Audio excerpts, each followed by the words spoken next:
यमुनानगर के मोहिदीनपुर गांव में भीषण आग ने भारी तबाही मचा दी। इस आगजनी की घटना में करीब 12 छप्पर पूरी तरह से जलकर राख हो गए, जबकि एक पक्का घर भी इसकी चपेट में आ गया।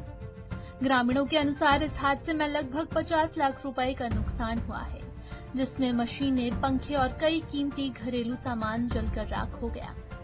बताया जा रहा है कि गांव के पीछे स्थित जंगल में पहले आग लगी हुई थी और वहीं से उठी चिंगारियां तेज हवा के चलते छप्परों तक पहुंच गई। देखते ही देखते आग ने विकराल रूप धारण कर लिया और कई परिवारों का आशियाना पल भर में जल गया।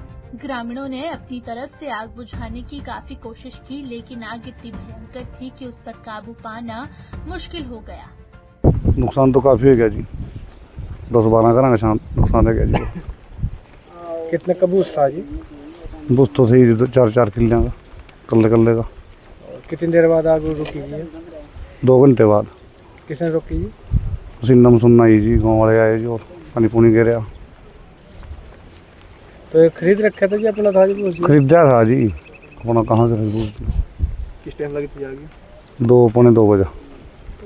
क्या मांग क्या करा जी आप सरपंच होने के नाते? बस प्रशासन से मांग करा जी, इनका नुकसान मिल जाए बेचारा का।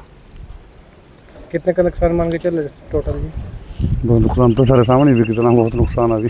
ये आग लगी जी, और आग का जो है कारण जंगल से आई है, और यहाँ पे पानी की प्रॉपर सुविधा नहीं है, मतलब कि जंगल से सटा हुआ इलाका। और मेन बात यहाँ पे एक डैम था जी, ये अगर ये इसमें पानी होता तो मौके पर कुछ ना कुछ यहाँ बचाव हो सका था। ये भी टूटा पड़ा जी कई साल से, इसका भी कोई मतलब अगर पानी होता तो बहुत कुछ मतलब बचाव हो सकता था। तो किसकी जिम्मेदारी है यहाँ पानी रखने की जी? ये जो प्रशासन का काम है जी, वन विभाग का। ये टूटा पड़ा कई साल से, हाँ सरकार का लाया हुआ नहीं, हरियाणा में इसका रिपेयरिंग नहीं हुई जी।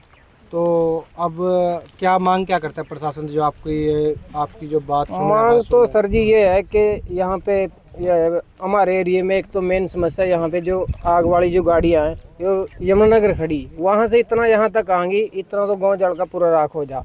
मतलब हमारे करीबी कस्बे में दमकल विभाग की गाड़ियाँ खड़ी होनी चाहिए। वहीं घटना की सूचना मिलते ही SDRF और छिछरौली पुलिस की टीमें मौके पर पहुंची और राहत एवं बचाव कार्य में जुट गई। सूचना मिली थी कि मद्दीपुर गांव में आग लगी हुई है, 8-10 घरों में आग लगी है, मवेशी फंसे हुए हैं। तो हमें जैसी सूचना मिली, हम अम्बाला से अपनी टीम लेके इस गांव के लिए निकल पड़े। जो भी पहुंचे, कुछ फायर ब्रिगेड ने बुझा दी और कैजुअलिटी कोई नहीं हुई। जो भी मवेशी थे, पशु थे, उनको सुरक्षित पहले ही निकाल लिया गया। आपने अपनी तरफ से मदद की है सर? हम भी आए हैं, कर रहे हैं हम भी अपनी कार्रवाई।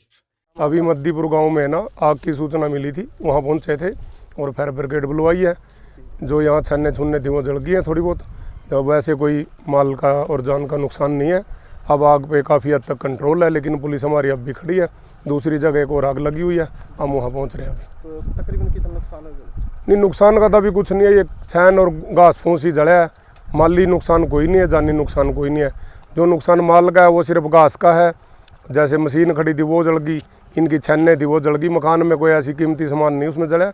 लोगों ने भी सहयोग कराया और फायर ब्रिगेड और पुलिस ने इस पर कंट्रोल कर लिया। इस घटना ने एक बार फिर प्रशासन की तैयारियों और आपातकाल सेवाओं पर सवाल खड़े कर दिए हैं। प्रशासन नुकसान का आकलन करने में जुटा हुआ है, वहीं पीड़ित परिवारों को मदद कब तक मिलेगी, ये बड़ा सवाल बना हुआ है। पंजाब केसरी टीवी के लिए यमुनानगर से तिलक भारद्वाज की रिपोर्ट।